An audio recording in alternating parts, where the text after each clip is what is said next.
First of all, I'm sorry we have to be here on a night like this for this purpose, but I can tell you that we're not leaving until we catch this guy.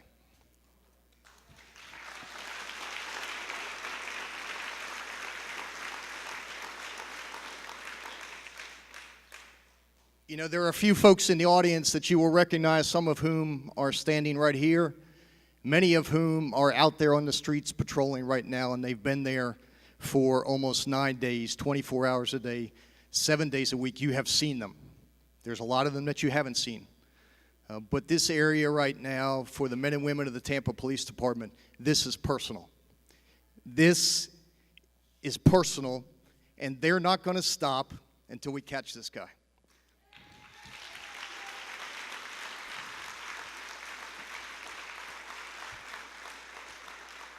Nobody comes into our house and does this. Not now, not ever. This is our streets. These are our neighborhoods. This is your community, and we are not going to let evil win this race. Not happening.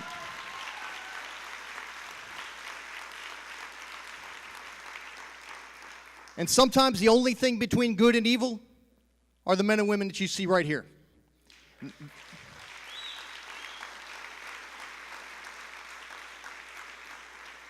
They're the ones on that barricade between you and the forces of evil and the forces of darkness that we have seen in the last 9 days. This is a great community. These are great neighborhoods. You are great neighbors. I have not been any prouder of what this community has done to stand up, to take back your streets, to say, not in my community, not now, not ever. Goodness is going to win this, not evil, and we're going to stand up.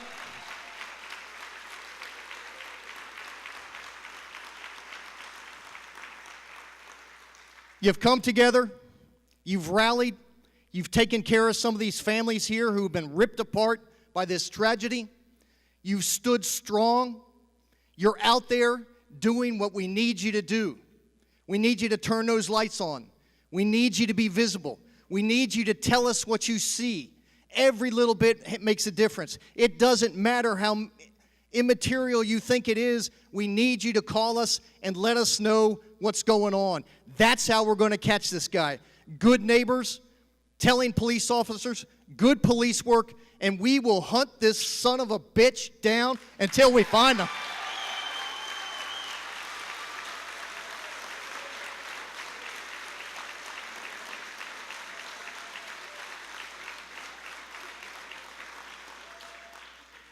I may not be allowed back at Edison Elementary.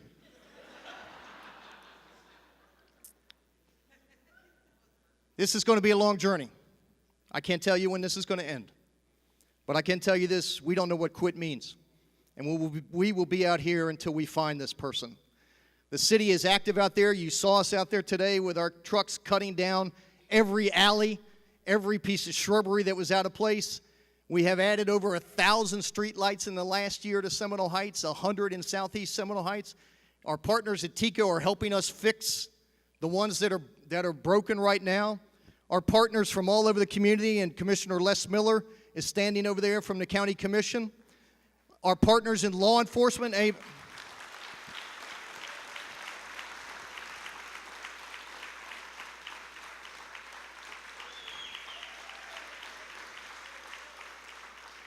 There is no light between us. It's us against whoever committed this crime.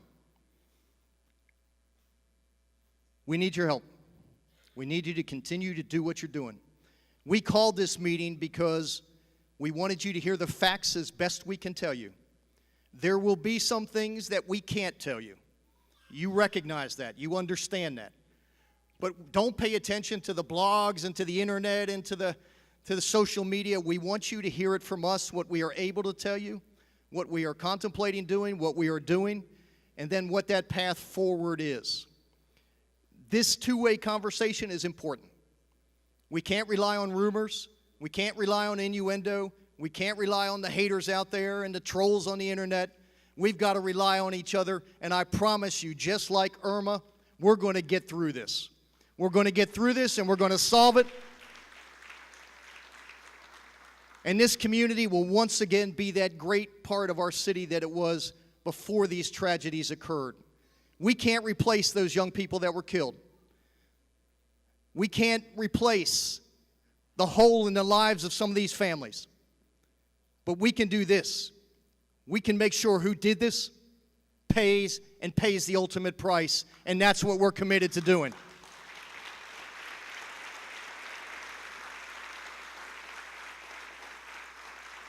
So let me introduce you to somebody who's been a great partner for us moving forward. We can't do this without you.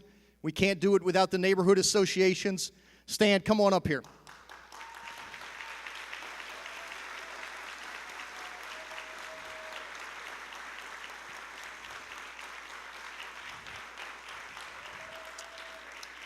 Stan is the outgoing president of the Southeast Seminole Heights Civic Association. He has helped to organize a lot of the neighborhood associations that have been here. He has responded to the family's needs. He has been the glue, along with a lot of you, in holding this community together and helping us help you. Let me give him the microphone for just a second, and then I'll come back and introduce Chief Dugan. Thank you. It's a hard guy to follow. Benjamin Edward Mitchell, 22 years old, killed October 9th. Monica Caridad Hoffa, 32 years old, killed October 11th. Anthony Naboa, 20 years old, killed October 19th. These weren't just victims. These were our friends. These were our neighbors from our own community. Before we get started, I just want to take a minute to introduce and thank a few people in our community, and I want to recognize a few people in the audience. In the second row, we have Monica Hoffa's family. If you just want to raise your hand to see where they're at. Thank you. Midway back, we have Anthony Naboa's family.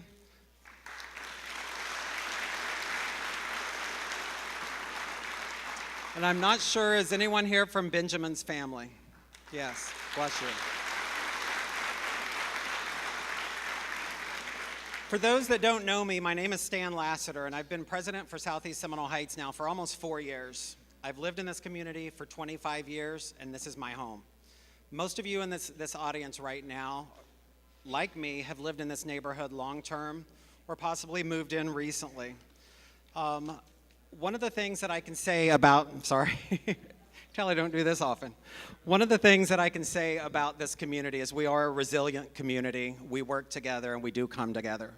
My biggest fear when I heard about this, these violent crimes, was people would look at Seminole Heights like they did when I first moved in 25 years ago, wondering why I came to this community, wondering why I live in this community.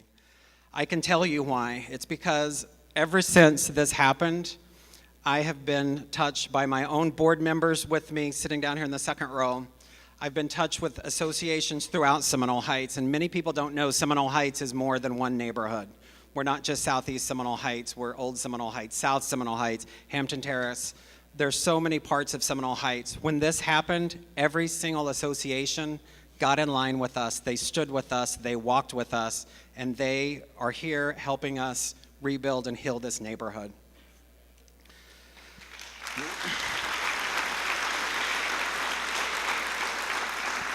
Lastly, I just want to say what a great neighborhood we have. One of the things that really stood out when this happened was every single neighborhood, every single neighbor in this neighborhood called, text, emailed to say, what can we do?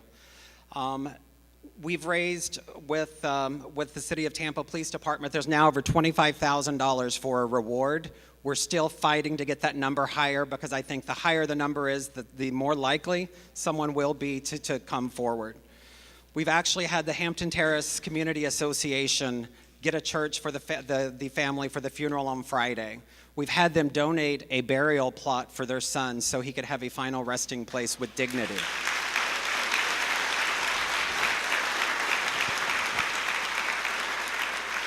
We've had restaurants offer to donate and cater a luncheon for the family after the funeral. We've had neighbors come forward saying, we want to start meal trains. We want to bring food to these families. We've had people donate grocery. It's just incredible what a community this is, and I don't want this horrible, senseless act to shatter our community. And the only thing that I can say now is I've never been more proud to call Seminole Heights home. As the photo banner circulated last night on Facebook, it reminded me that we aren't just a community. We aren't just Southeast Seminole Heights like you hear on the news. We're not just Greater Seminole Heights. We are a true community, and we are Seminole Heights. Thank you.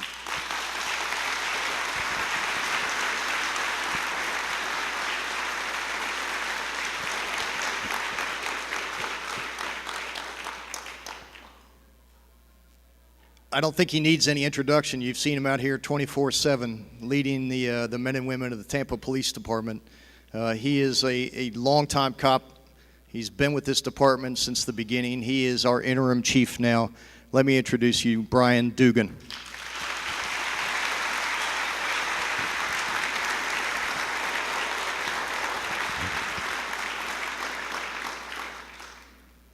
Thank you, Mayor. Hopefully you'll be clapping one day when we catch this person. You're going to find I'm not as eloquent as some of the other people up here. I'm just a cop. That's what I do for a living. First, I'd like to thank Mark Gallard. He's the principal of Edison, and he led us into his school immediately when we asked last week, so I really want to thank him for that, and that was a big deal for us. But the community has really come together. And what I wanted to do when we discussed getting everybody together, let's talk about this and tell you what's going on. I have tried to be very forthright with the media, with the community on everything that happens. And if you've had a chance to watch this, and it's a journey that we've gone along with these victims' families. And every time I do an interview and I'm asked about this, I mention them by name because I want to make sure that people remember, Benjamin and Monica and Anthony. And I've had the chance to meet their families, and I want everyone in this room to think about them and their families, because that's what this is all about. Okay, these aren't. We had 3 murders in 10 days. Okay, 2 weeks ago tonight, Benjamin lost his life. Okay, I'm not trying to be dramatic. This is real. This isn't made for TV stuff. It's in the community coming together. It's been a phenomenal thing to see everybody here. This is great. So let me go through what we have and what we know. If you haven't heard already, we like I said, this started 2 weeks ago, and then 3 nights later, Monica lost her life, and then we had 8 days that went by, and poor Anthony lost his life, and that's where we stand. And I've tried to be very forthright with the media, very forthright with information. Normally, as police departments, we don't like to give a lot of information out to people. We're very tight-lipped when it comes to crimes. We have to maintain the investigative integrity, and we've tried to do that. But we also have told more information in these cases than we normally do, because it's about public safety, public awareness. And we need to put a stop to this. If we can get 3 things out of this tonight, it's to inform you, prevent another crime, and capture the person that did that. And here's how we're going to go about doing this. We need everybody to pay attention to what's going on in your neighborhood. When these type of incidents take place, we want to close the doors, close the curtains, and not look outside. And we are doing the exact opposite in this neighborhood. And the response that we have gotten from the neighborhoods has just been phenomenal, and I thank you for that. It's just incredible when I see the marches and people coming outside. We have given out 82 light bulbs to light up people's houses. If you need a porch light, you let us know tonight, we'll give you one. And it's that important. These marches are so important, because we don't know who this person is. That's the reality of it all. We know that we have 3 people that were murdered within a half a mile of each other within 10 days. They're all walking alone in the neighborhood, probably minding their own business, and Lord knows whoever is doing this. So what we need you to do is pay attention to what's going on in your neighborhood. Everybody at this point is a suspect, okay? Everyone is a suspect. If you're out there walking alone, and let me tell you something, this pains me to stand up here and say this as a cop. This pains me to tell you that if you're out there walking alone, that you're either a suspect or a potential victim. And that's where we stand. That's not drama. You think I like saying that? That's not what our city stands for. But that's where we're at. Our back is up against the wall. We need to pay attention. If you think it's suspicious, it's suspicious. Follow your instincts. How many times have you done something and you go, oh, I knew not to do that? You know, you backfired, you backed into another car or whatever. You knew not to do it, but you did it anyways. Follow your instincts. If you see something, say something. You know, there's a very good likelihood that someone in this room knows who's doing it. There's a very good likelihood, based upon my instincts and my hunches. But here's what you need to remember. Someone knows something, but they don't realize it. Think about that. Every time you have these type of incidents, somebody, oh, I always thought that person was strange. Well, why the hell didn't you say something? So, and I'm not, forgive my sarcasm, because this is no place for sarcasm. But we need people, if you have video and we haven't contacted you, you need to reach out to us. We need you to pay attention to what's going on in your neighborhood. Take a look at what's going on. I can't repeat that enough. You know, what we have going on, when Benjamin died, we didn't know what we had. He was just an innocent victim. And then Wednesday night, Monica is murdered, but she's not found for 2 days. And we knew immediately that they were linked when they're that close together. There are two people walking alone. And our instinct said, this is related. And we told the neighborhoods what was going on. And then, God forbid, we have a third person in Anthony. And so when I have been telling the media and doing interviews that we need the community's help, that is the truth. When this is all said and done, you're going to look at the Tampa Police Department and you're going to say that they were truthful. They didn't hold back. We're not withholding information. We're worried about public safety, and that's why we're all here tonight. And I know I sound like a broken record. I say the same thing over and over, but that's where we stand. So what we're doing about this is immediately we had ATF. There's a member from ATF here, Alcohol, Tobacco, and Firearms, that's here. We have a very good partnership with them. They were immediately involved in this. We consulted with the FBI. This morning, the Hillsborough County Sheriff's Office joined the investigation. We've reached out to the St. Petersburg Police Department. They'll either be here, if not tonight, they'll be here in the morning. We're not going at this alone. We've engaged every law enforcement agency in the area that can help us. We're engaging the community, and we're in for the long haul. You know, everybody wants to know, is there a serial killer? That's the big question that I get, and I have purposely avoided that because there's a stereotype associated with serial killers. And what do I mean by that? And I'm sure people will cringe, the investigators will cringe that I'm being so forthright with people. But I'm old. I hear serial killer, I think of Ted Bundy. But here's the problem. It may not be a white person. It may not be a male. It could be a black person, maybe a female. How do we know there's not two stepbrothers living in a house and they're doing it together?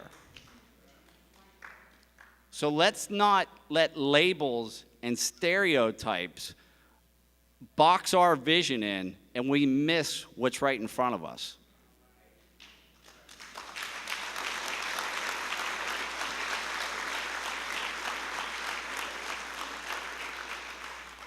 So we're in this for the long haul. I promise you that the Tampa Police Department is engaged. We have not tried to do this on our own. We have asked for help for other agencies. It's not about who gets the credit for the arrest. It's about saving lives. And I appreciate everyone being out here tonight. And I'll be more than willing to answer some questions. I've tried to answer all of them. I don't want to go on for too long tonight because I want to respect the fact that it's a school night. But if there are some questions, I'll be more than happy to answer them for you.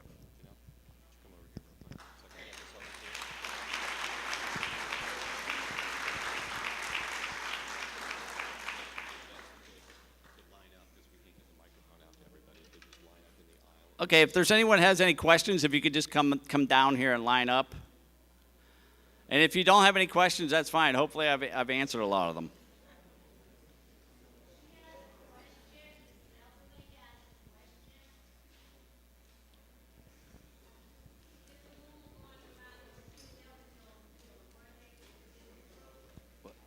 I'm sorry, I can't hear you.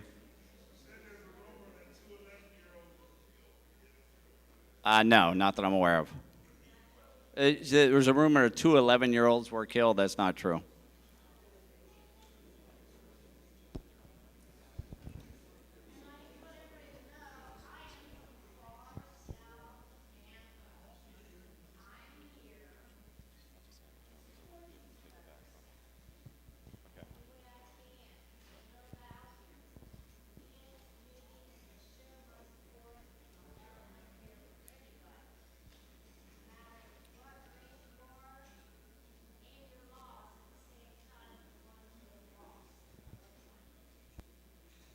Okay, thank you.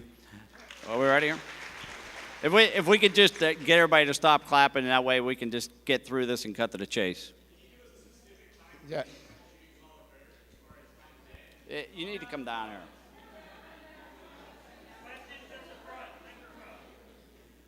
Go ahead. Yeah, hey, good evening.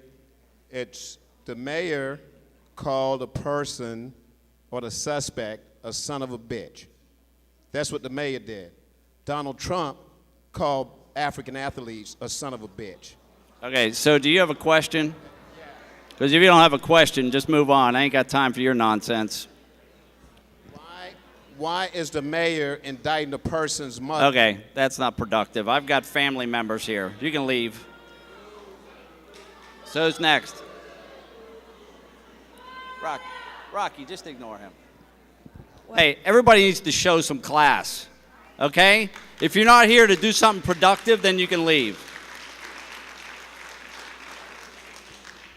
Well, I have 2 questions. First, because you said there's no specific suspect, so you don't have like I don't know, anything that we could go by like at all, gender regarding, because we have a video online, so I thought that we could have an idea of Okay, let's discuss the video, if I cut you off there. The video that has been released of the person walking through the neighborhood, we don't know who that person is.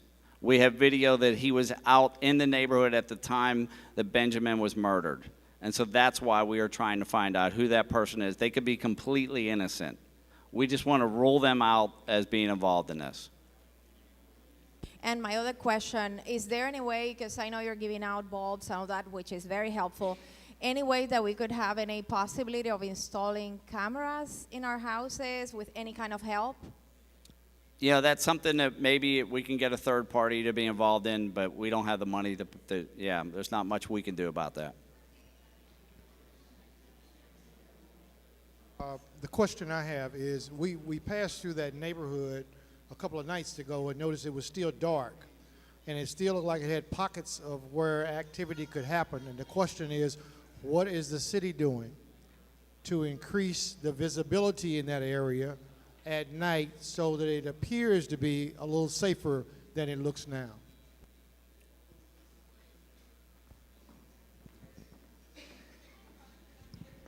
If anybody has any dark pockets, if you will, where the foliage is overgrown and the tree canopies are blocking the lights, if you can identify that for us, we will get Tico out there to either trim the trees, or if we haven't already enhanced the street lights, to put brighter lights in there. But we just need to know the location, sir.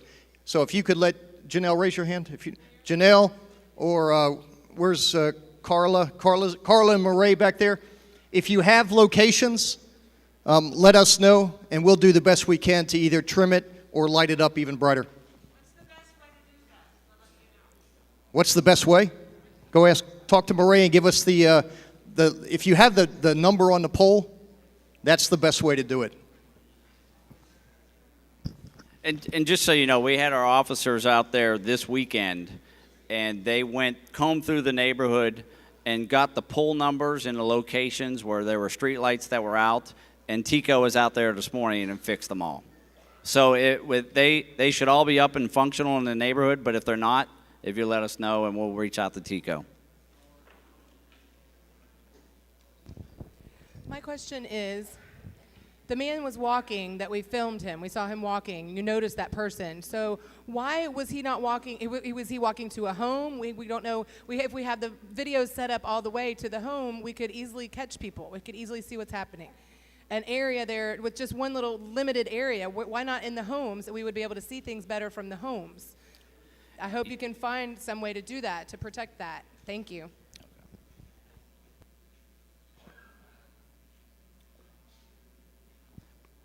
But I think the question was why there's not more video. It was very limited video that was out there, and there is no more video. And so, short of putting cameras up through the entire neighborhood, we're relying on the families that have cameras up at their homes. Thank you so much for putting this on. After the third shooting, there was this massive quarantine that was set up, and you all put in a tremendous amount of effort to try to find the killer unfruitfully. And I saw there was an article, USF criminologist or something, suggesting that it's likely that they may live in the neighborhood or have before.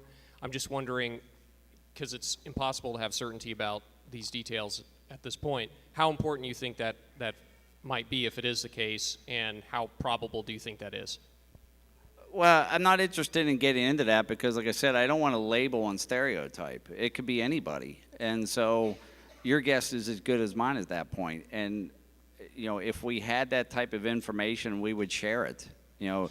I would love to be able to tell you to look out for a white guy or a black girl or whoever. I would love to be able to share that type of information. We don't have it right now. And that's why we're asking people to be so vigilant.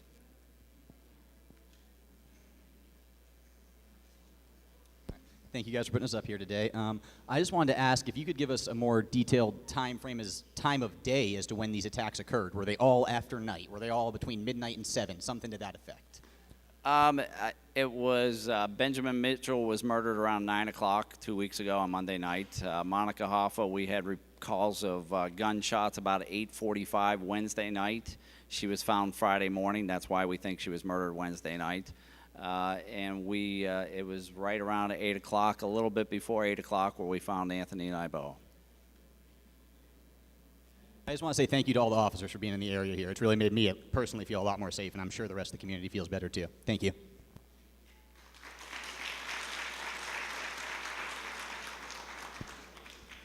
Good evening. My name is Fran Tate, and I am the Neighborhood Association President for Jackson Heights.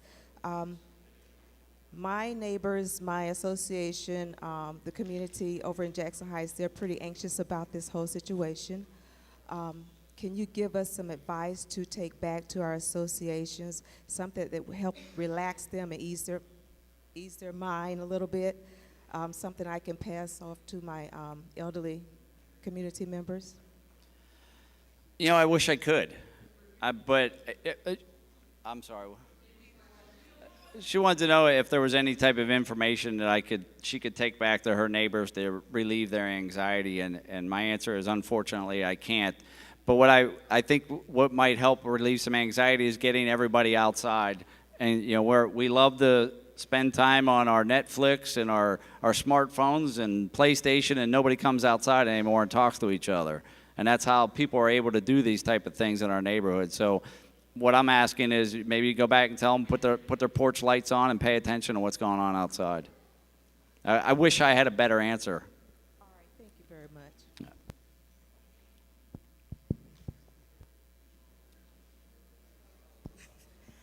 Hi, I'm Layla Wilson. I'm here as a representative for State Senator Darrell Roussan, who's in Tallahassee this week. He is sending condolences to the family and would like to know if the police department, the sheriff's department, or anyone involved needs anything from him. Please don't hesitate to give him a call. I have his card with his personal cell phone number on it. Thank you.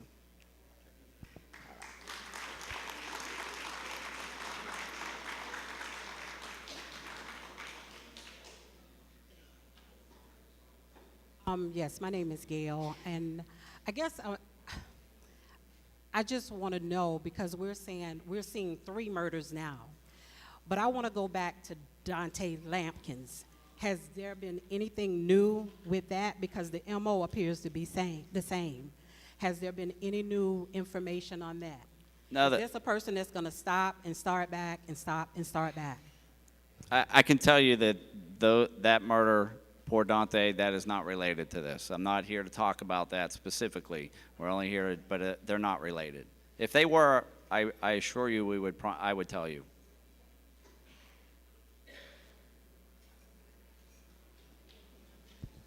I too want to say thanks to all the police efforts to keep us safe, because we see the extra efforts and appreciate it. And my condolences to the families. We keep saying one person, or we think one person, but isn't this kind of what we would see with a gang? They initiate members by having their members randomly just shoot some stranger. Well, let's talk about that. And everybody has a theory, and everybody else is as good as mine. The reason we haven't ruled out anything. That's why we're here talking about this. But normally, if more than one person gang, somebody talks. And also, this is not a neighborhood that has that type of gang activity. This is a good neighborhood. These were people that came from good families that aren't involved in that type of stuff. So we have not ruled anything out, but that's why we don't think it's that type of situation. But we have never said it's only one person.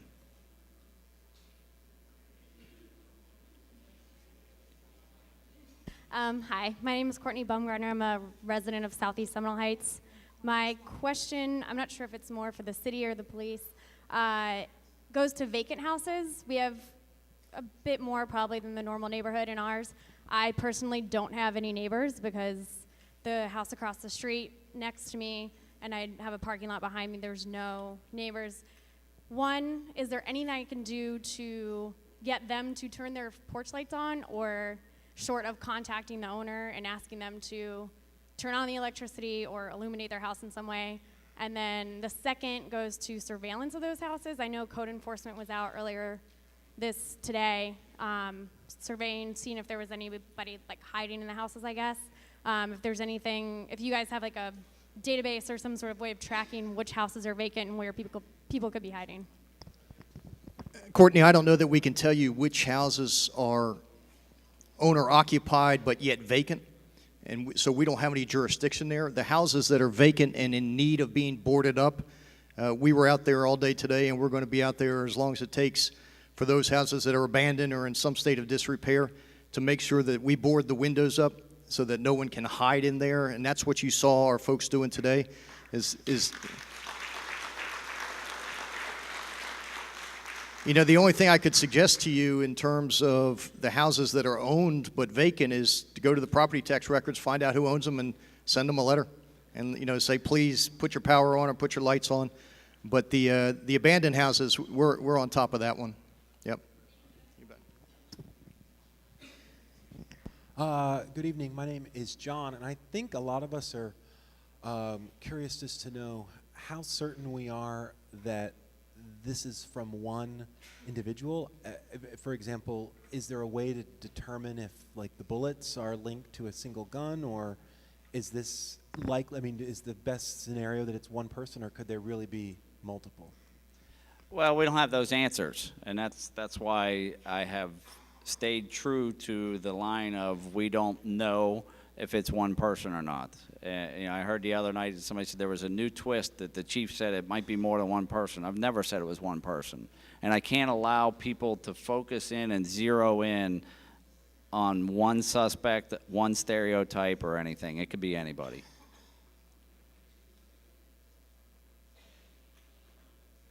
The question I have is about Friday night when the van went into the Robles Park area, which was just south of MLK.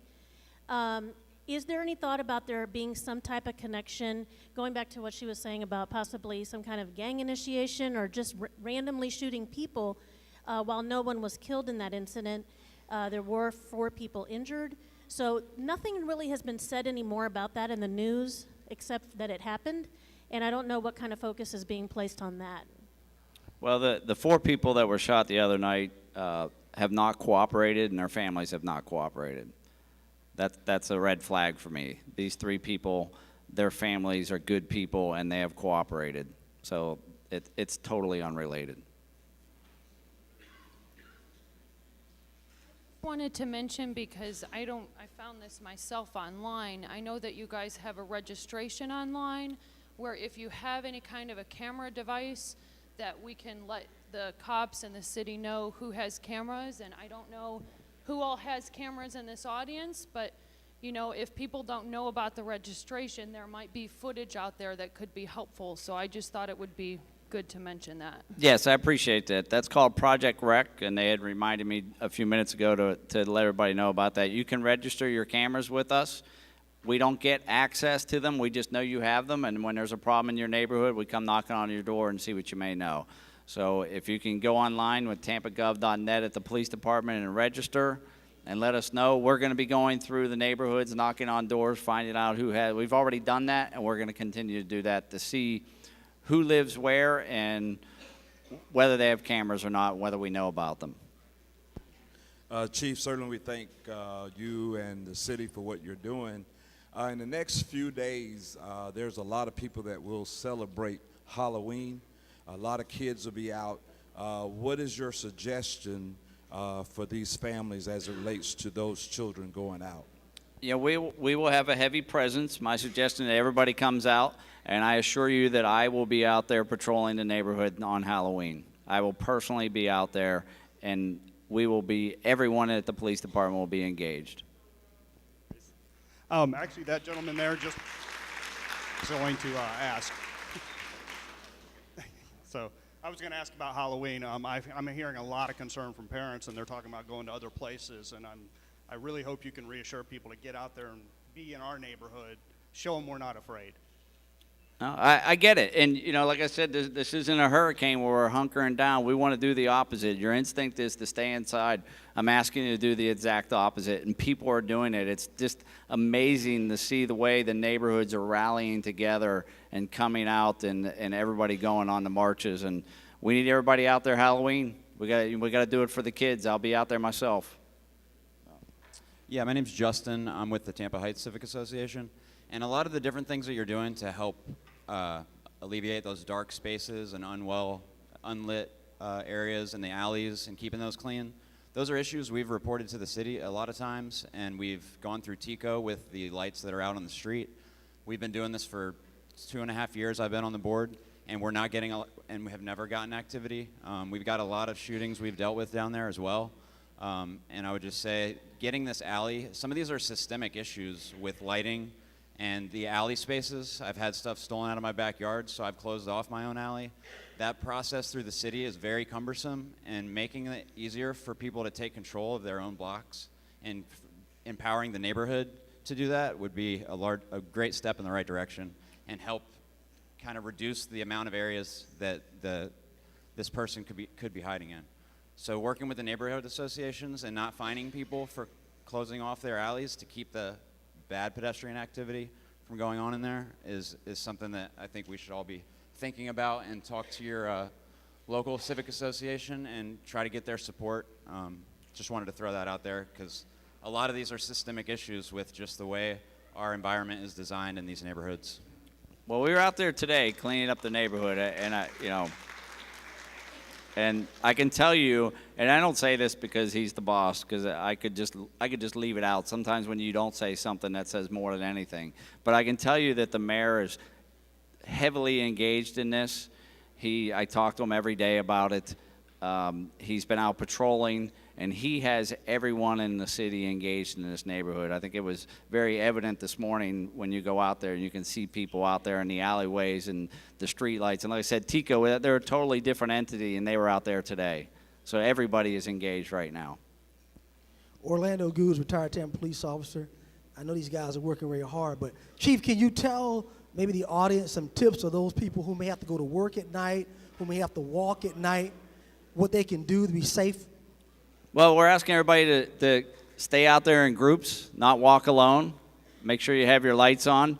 We have police officers out there in the morning for when the kids are going to school.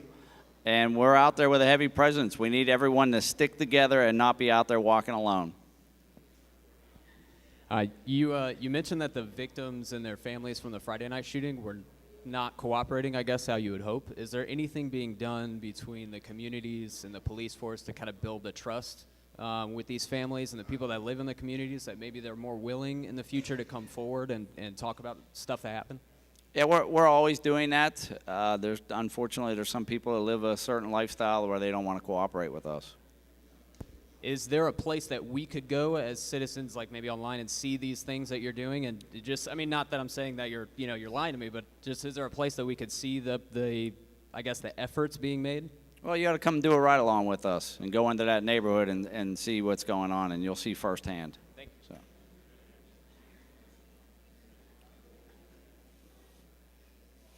We are the families. Everybody be quiet. This is Anthony's father. We are the families on one of the victims, Anthony. There's a misconception that my son took the wrong bus. My son took the right bus because that was the only bus that was there, and that was going the wrong way because the hardline implements changes. They closed the route of the bus that weren't going home, that taking home without notice or nothing. So he had to take the bus somewhere else, net pack. Then he took this bus and get up on 15th Street to take the night bus that taking home. But once again, they closed that route, number 9 bus, without public notice, without letting nobody. And my son was there, and the bus never came because they closed that route because the previous mayor, we don't know that. We waiting for our son, and if we know, we was calling him. We couldn't know. We go pick him up anyway, or we know that we shouldn't know that bus, wasn't running. So my son being there, the bus 9 never come, and so he decided to walk, maybe while the bus was coming. That night, I went to look for my son. The bus stopped, went 30th Street, 22nd Street, and when I came to 15th Street, I saw the bus stop where my son was supposed to take the transfer for the bus. And that bus stop was so dark that it didn't even look like a bus stop. And then my son had to cross to the neighborhood, trying to walk, get some lining, some place where he could wait for the bus that was never coming. My suggestion is for the hard line that they should put more lining at bus stops, and when they make changes, they should let the public know, like they're doing right now, that 15th Street is closed. They should let people know. So people, they should let people know. So that's my say.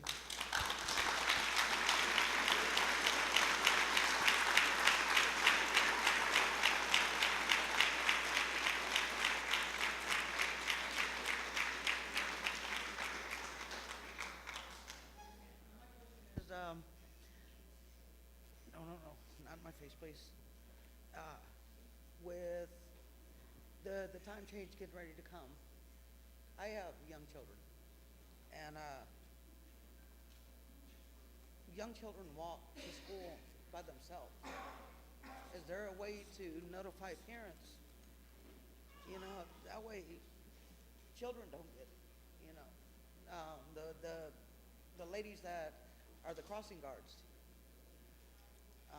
Is there somebody making sure that they're safe? They have to be there early in the morning. Yeah, we have increased our presence in the neighborhood in the mornings, and obviously at night, and I think anybody that's out here during the day, we're doing everything we can to make sure that everybody's safe, especially the kids going to school. The children that are walking to school. It happened this morning. It's very dark, children walking by themselves. And I think as a parent myself, I would not ever let my children in. Is there a way to making sure that the parents are aware, you know, especially for children? Yeah, we're doing everything we can to make people aware. That's why we're here tonight, and that's why we've been doing letting everybody know through different news outlets and everything.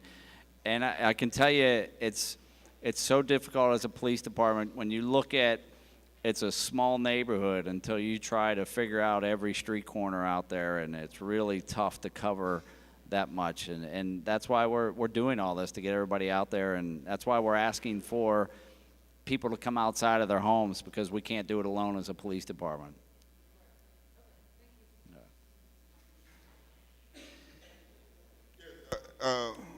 Everybody know 15th Street in Palo Parks? All right, we having a honey house out there.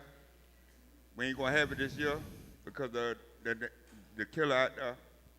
But Mrs. Neva right here, that's our grandmama right there.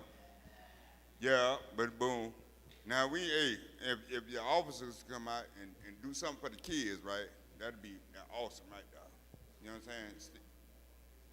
Yeah, still, you know what I'm saying? All of them for the kids, you know what I'm saying? Because they come out there and they show out. There'll be a bunch of kids out there. All right. Okay.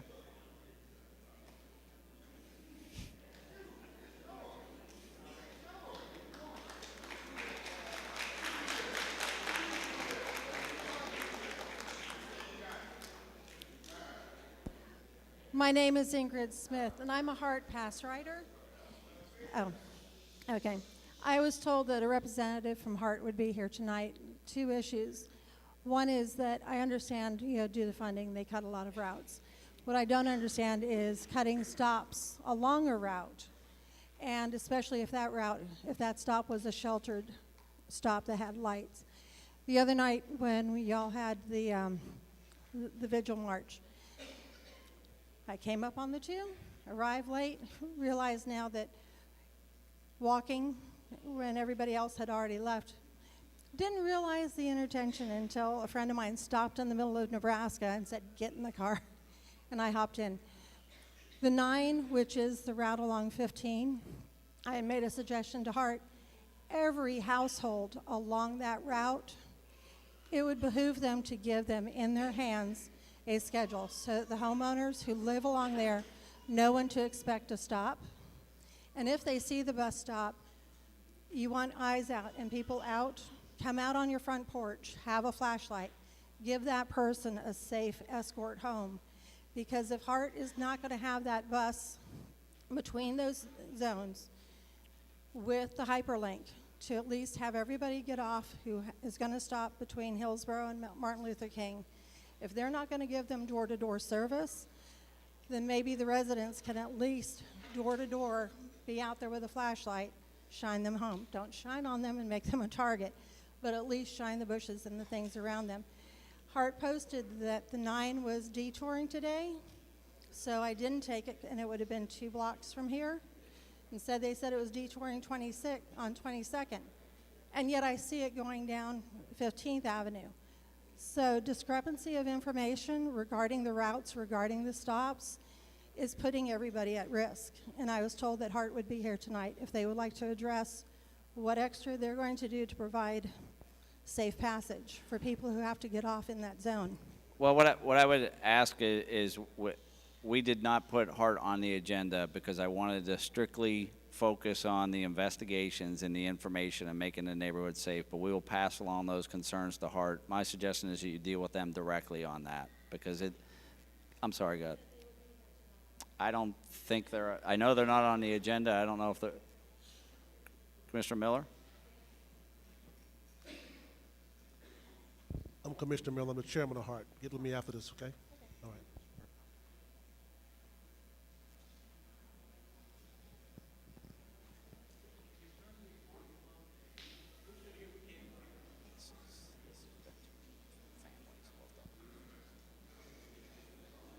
I can speak very loud. My question actually goes back to all the buses. I'm a longtime bus rider, And I know that not just in Seminole Heights and all over Tampa, there are very few lighted and sheltered bus stops. Is there anything that, I know we have the chairman here, I know we have the chairman behind me, I would like to see more lighted bus stops, and at least, you don't even have to have the sheltered ones. I know we have the ones that are just the benches that have the lights over them. What can we do to get that? Yeah, what we're doing as a police department is, as we're sifting through this investigation, the more information we find with issues like that, we're going to pass along the heart and try and help them make this a better situation.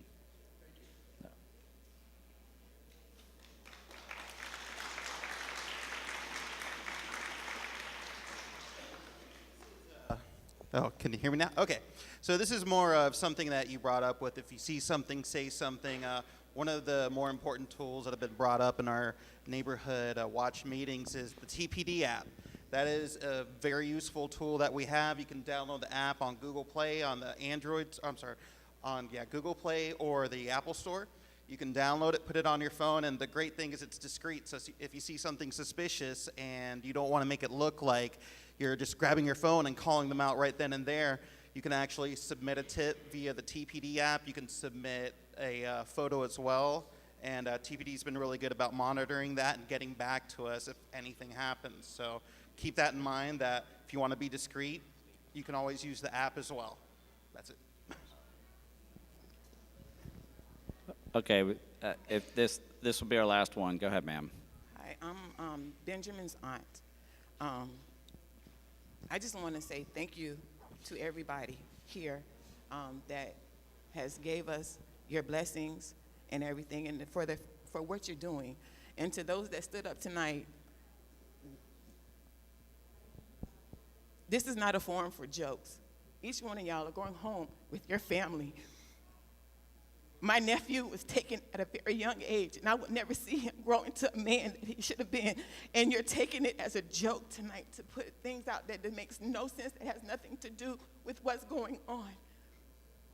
It is families torn apart because of what this man did to us, or whomever it is did to us. We would never go home with him. I would never see him walk around that corner again. I would never joke with him again. These families will never see their children grow up to have potential. And next time you stand here, you want to make a joke or say something, think of that family that we living with this pain and this hurt. This is not the place for it.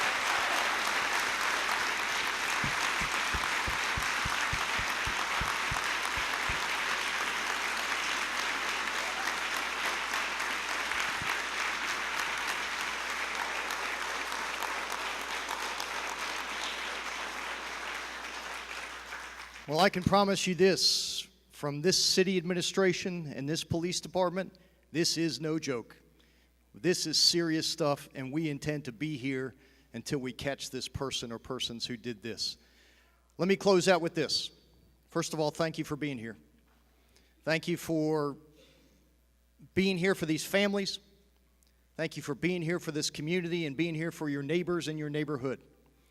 We've got to stick together. That's the only way we're going to solve this crime, is if we stick together.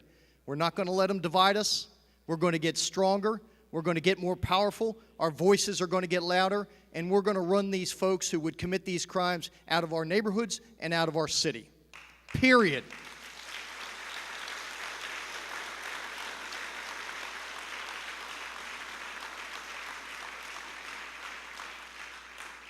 And would you join me in a round of applause for the men and women who have been out there for 24 hours a day, 7 days a week.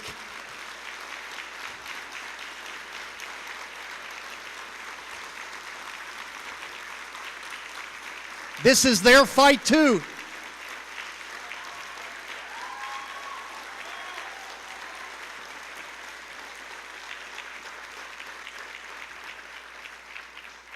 And when you see one of those officers out on the street, make sure when they stop, tell them thank you.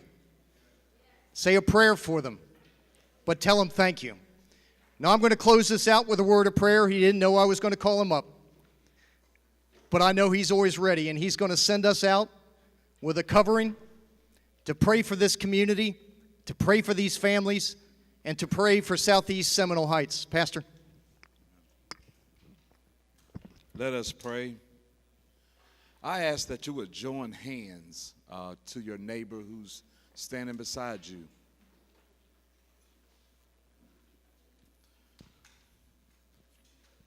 O Lord, our Lord, how excellent is your name.